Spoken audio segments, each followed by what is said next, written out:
name is Faiz Abhuani.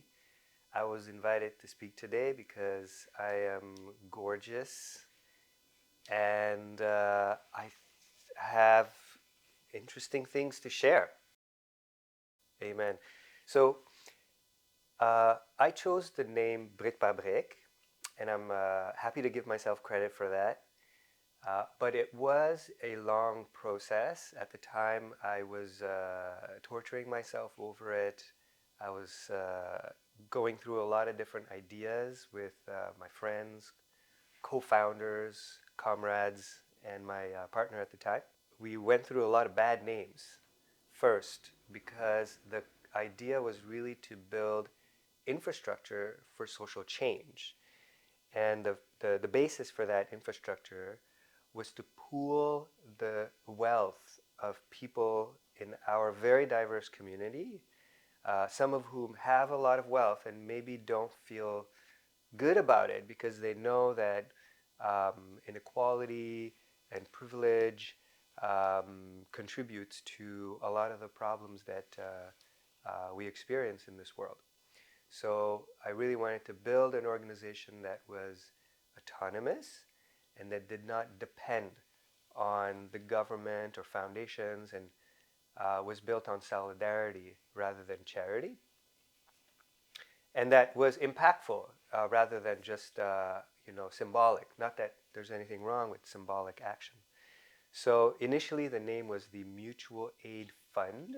It was actually the Association d'Entraide MAF Mutual Aid Fund. But slowly we sort of were like coming up with the ideas, and this idea of building something really strong and really powerful that could shelter our communities brick by brick came about. So, and brick by brick is the same metaphor, it's the same concept in French, brique par brique.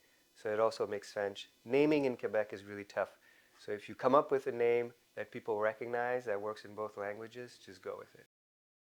Spiritually, I have always been a community organizer. Everybody in my community, in my birth community, is a community organizer because our it's a religious community, and it is the foundation of that community is the mosque. Well, what we call a Jamaat Khana, which is really kind of means community center. So it's a place of worship, but it's also a social hall. So upstairs is the worship, and downstairs is the social hall. And in the social hall, there's food, there's chai, and in special occasions, there's entertainment. My dad used to be a singer in the band.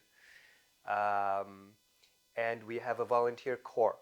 The volunteer corps is a uniformed corps that's highly hierarchical. And once you go in, it's like it's hard to get out, I mean, not in a bad way, but it's just so exciting and interesting, and it gives you a lot of validation and responsibility. And I lived with that. I wasn't part of the volunteer corps because my family was not that involved. Actually, no. Well, anyway. So it is part of my tradition to be involved in community. I also in college I wanted to change the world, and I still do. And of course, that's not altruistic. Like most activists, it's all about healing wounds that we weren't able to heal in our lifetime. But in any case, I wanted to change things, and the path towards changing things, nowadays, in this, ideological sort of like zeitgeist or whatever, is to do community organizing. And so that's what I ended up doing, passing through activism and arts. And community organizing, now I realize, it means just anything. It's just bringing people together. So how did I become a community organizer? That's the question, right? Really quite naturally, actually. Okay, I'll break it down. I'll try to break it down. Basically, brick by brick came about from a desire to have a lasting impact in the world, because I noticed that the the scenes of activism, of engagement, of counterculture, were this like revolving door of young people. And I felt like after having worked in community organizations that we were dependent on government funding and foundations, and I felt like we weren't getting anywhere.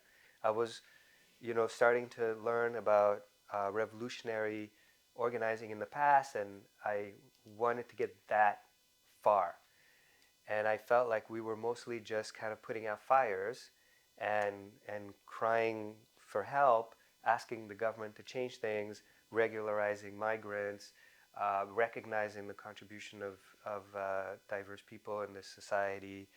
Um, I felt like we weren't getting enough done. And we weren't getting enough done because our programming was dependent on our funding. I wanted to build something that was autonomous. And so I felt like our communities were very diverse, and we were able to, if we could pool our resources, build infrastructures, spaces for organizing and for living, to secure all the diverse people in our cities so that they could stay put and so that they could protect their culture and feel proud of who they are. That's kind of like where it comes from, I think. I'm sorry, that's an impossible question to answer because I don't know the answer. I think that's a great answer. Lord. I'll take it. Yeah. How is Brick by Brick organized? Like, what's the special sauce? And, how does that impact the way that we experience organizing? And what are the challenges involved in doing things the way that we do? Because we do things a little bit differently. I like to think that we do things differently. I remember, so it was the time when I was involved was a very tumultuous time. We have a lot of protests and organizing now, and it's beautiful and it's so important. But when I was, active, if you will, on the ground, we were out like almost every weekend. There was drama after drama after drama, and I think it was really, really, really beautiful. And I'm someone that really believes in the beauty of protest. I even really don't mind when I don't mind it that much when there's a protest that's like, how you say, reactionary. Like I just think a protest is beautiful. It doesn't matter how and what you protest for. Obviously, if you protest for justice, equity, and self-expression, that's even better. But I'm for protests, and so I would go out to protest, and I found them to be so unbelievably boring, and sometimes I felt uncomfortable because I felt like there was this, especially with the chanting, I was like, this is wrong. There's like black and white movies about how this is wrong. And so I always felt like within the left, there was something missing and that existed outside of the left, which I think is also part of the left. And I say the left because, whatever, I don't want to talk about the specific issues right now. And that was joy and pleasure and warmth. And I think it just reflects that organizing is dominated by Europeans, people of European descent. And they have their own culture, which is very cold. It's not bad, but it's just cold. And it just didn't speak to me. So I would always bring music to demos. And I would bring music that some people felt uncomfortable listening to because this was like pre-irony in the scene. And then slowly, I was like, you know what? We need something that's founded on joy. And so May 1st, 2020, 2018, 20, whatever it was, a long time ago, I planned to organize a May Day, which is very anarchist. May Day in Montreal is very francophone, it's very white, and it's very angry. And I organized a dance demo. And it took a lot of work, but the foundation of it was music. So the idea was I would bring a vehicle into Place Émilie Gamelin, which at the time we used to call Berry Square. And I would just blast the music and invite people to dance, to experience joy. and it was very successful and really fun. And that's I know that I'm supposed to be talking about Brique by Brique right now, but that's the foundation. The idea here is, yes, we want to be effective. Yes, we want to really fight gentrification. Yes, we want to build infrastructure. We own this small building. We own land that we're also have financing for, that we're building social housing. People are gonna The lowest income people in the neighborhood who are facing eviction are going to be paying just a quarter of their income in rent. Within a fundraising campaign right now to raise money to get a space that's 10, 20 times as big as this space. But we don't, the point is not to get shit done and try to have fun doing it. The point is to have fun. I happen to enjoy business. I'm a koja. My my ancestors are, they're merchants, and so I'm just practicing something that I enjoy. And I also have, personally, I have, how do you say, I exoticize leadership, and so I want to play that role. And so I take joy in playing that role. Whether I do it well or not is another issue. And I try to meet people where they are. So I build a team. I bring people in that are passionate about what I'm trying to do, that are inspired by what we're doing, that see themselves in this organization, that are really, really, that want to solve a problem, and that want to exercise a practice. And that practice may be educational in nature. It may be in terms of managing projects or organizing events. It may be in conceptualizing happenings and coming up with ideas to do videos and stuff. And it's not always very merry, because I know I worked in a horizontal, non-hierarchical, consensus-based organization for many years, and the idea of quality, which is an old idea, but which was translated into the language of the time, which was non-hierarchy, consensus decision making, anti-oppression, all that kind of stuff, which of course I respect and buy into. The ideas came before the practice. At Brique by Brique, we try to put the practice before the idea.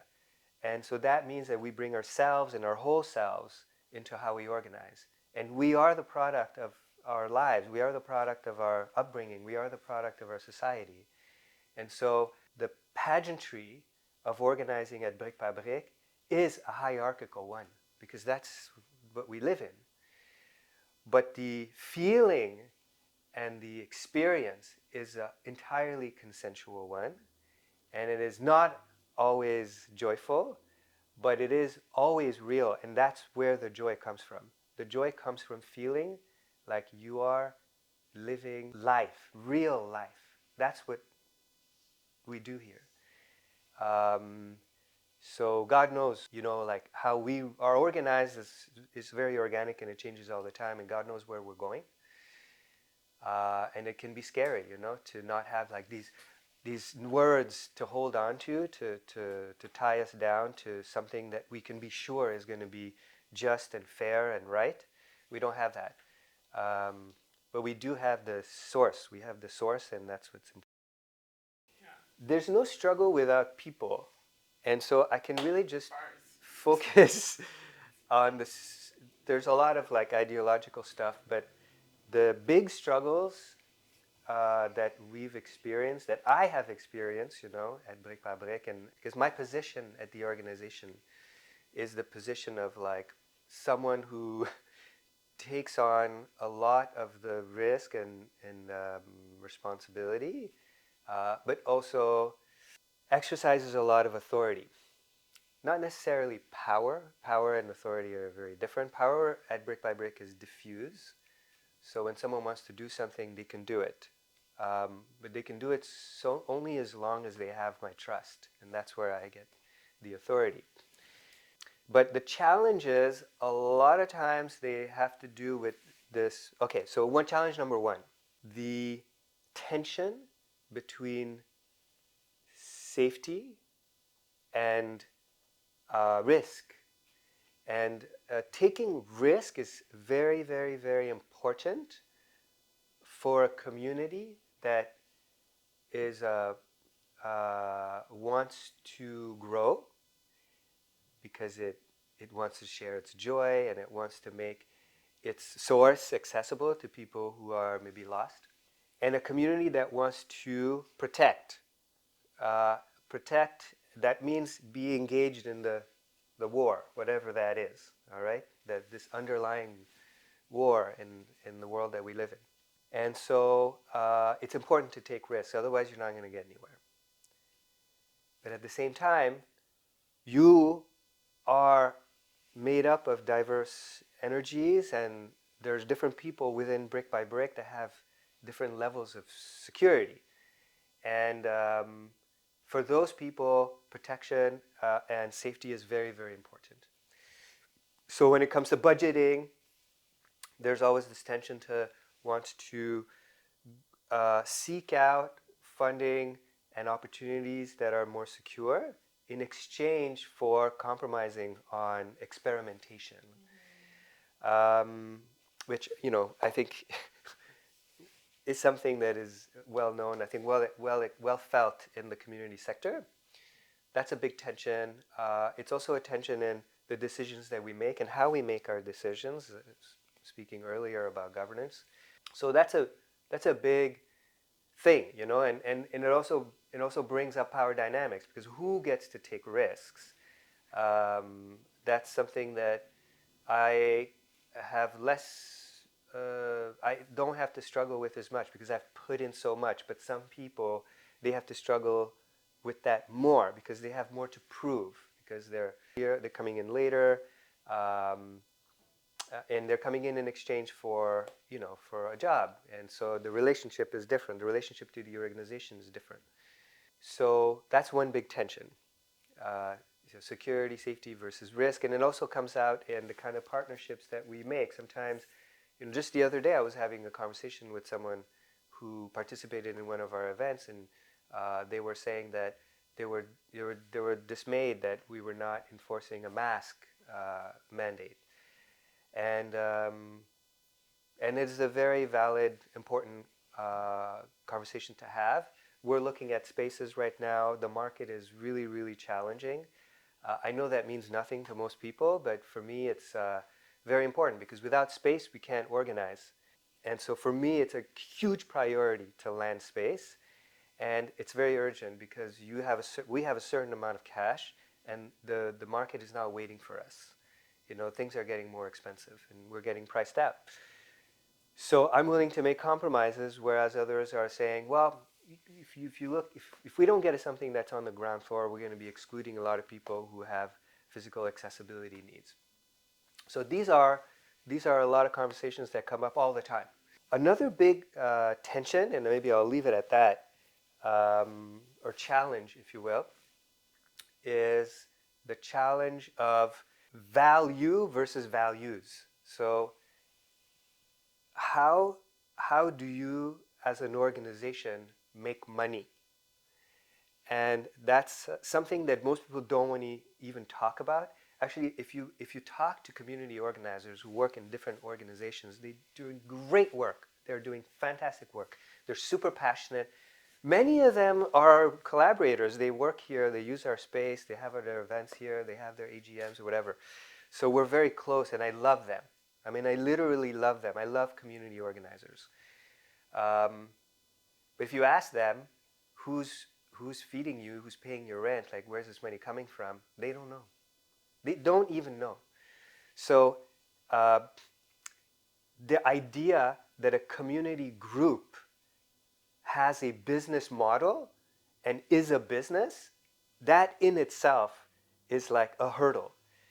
And in the world of competitive, financial action or whatever, in the world of money, most actors are losers. This is not even in the community sector. This is just people who just are working for money. They just want to do something for money.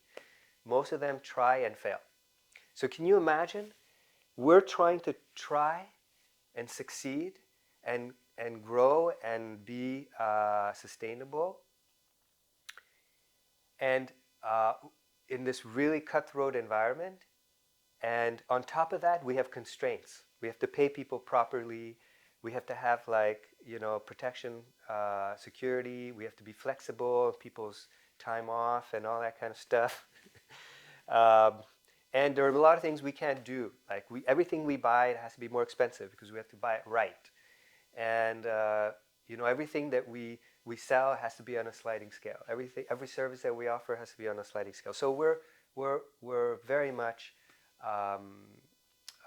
disadvantaged in the economy because of our values. So the big question is, for me, the big tension, is how do you engage with capitalism while protecting through an approach that's not negative? Well, OK, d'abord, je vais répondre à cette question en français, juste pour le fun. Puis, tu sais, gay Paris. Donc, bien évidemment, c'est un hasard, comme toute autre chose. D'abord, il faut d'abord vraiment reconnaître que les personnes qui expriment leur genre et pratiquent leur sexualité de manière divergente sont déjà, et depuis très longtemps, repoussées des milieux centraux, des espaces publics. D'abord, on a déjà peu d'espaces publics, donc cet espace est monopolisé par les personnes qui ont un sens de privilège. Et les personnes qui sont plus marginalisées, ils se sentent un peu gênés. Ils se font activement repousser, mais aussi ils se sentent gênés parce qu'ils sont sensibles. C'est très naturel. Donc, quand on construit un espace qui est inclusif, automatiquement, ces personnes vont prendre de la place. Et moi, je suis très, très ravi parce que ces personnes amènent avec elles des manières de voir les choses et une passion qui est très, très, très inspirante. Moi, personnellement, j'ai beaucoup, beaucoup, beaucoup, beaucoup gagné de la culture des personnes divergentes au niveau de leur genre et de leur sexualité, à un point tel que je me suis moi-même identifié, je me suis senti assez confortable et inclus de m'identifier en tant que personne queer. Et ça, c'est très valorisant pour moi en tant que personne qui est une personne sexuelle, complète, comme toute personne, comme tout le monde. J'ai eu cette place à cause de ces communautés diverses. J'ai eu cette place d'être une personne plus complète. Bon, à part ça, c'est sûr que notre organisme, nos communautés countercultural sont des communautés queer depuis très longtemps. Donc, c'est sûr que quand on fait l'invitation, on fait l'invitation par le biais de nos réseaux, puis nos réseaux sont divers, donc c'est naturel. Puis, c'est ça, je pense que c'est juste ça. Il n'y a pas vraiment d'explication en soi, c'est juste qu'on est accessible. Donc, les personnes qui en ont besoin, ils utilisent nos espaces. So it's a good question. So how do we keep our space specifically accessible? Brick by Brick is able to be accessible because it first and foremost, before being an organization that aims to help and change things, is an organization that's looking to bring joy in the world, because joy is beautiful. And so when people approach us, when someone knocks on the door and we're closed, we greet them with a smile and we greet them with human fullness. So if this person does not necessarily seem to project a shared identity, it doesn't matter. We still see them as a full, complete person. So asylum seekers specifically often feel very comfortable hanging out here because they don't have that government or we're an organization that's open from this time to that time Otherwise, please keep your distance. We don't have that vibe. We still have clear boundaries, but our home is your home, right? That's how we approach things. So I would say that the number one thing that allows us to be accessible, and what accessibility means is a connection to the source. And from that source, we accept all the expressions that come out of there, whether it be the expression of someone that's faced a lot of tragedies through war and is scarred and is then unable to necessarily connect in a way that is always, seems safe. Whether it means being approached and approaching someone who has particular kinds of needs that maybe confront us, or whether that means trying our best to make our space as user friendly to as wide a number of people and is accessible. So if we don't have the resources to greet everyone because it costs money to hire people, well, we put in a code and people can just come in. We have that level of trust, and that trust is linked to our willingness to take risk. And our willingness to take risk is tied to the fact that we don't necessarily have as much dependence on institutional funding. That's what accessibility means to us, really. It just means focusing on who we are rather than trying to live up to some kind of like expectation. Representation. Everyone gets asked that. Representation is, oh my God. So representation to me. Do you feel represented in Quebec? Oh God, no. I definitely don't feel represented in Quebec. But that being said, that is pretty much over. We had a chance to clean that up, and we've kind of messed it up, but there's a lot of Francophone, BIPOC communities that are still working on that, and I support them 100%. But I'm somewhere else now, like I'm in the matrix. So as long as there's relative peace here, I'm going to make my place. And things are going to improve. There's no question about it. Young Quebecers are much more woke and they're much more open. The question of representation, I think, is a lot now about what do we want to save? What do we want to recapture? What do we want to honor that we still can in a world where half of the languages that are spoken are going to disappear at the end of my lifetime, okay? And a whole new set of languages are being created, but those languages are being created within the framework that is really being colonized by very powerful forces. And I know I sound like Illuminati or whatever, but I'm just talking about the internet, okay?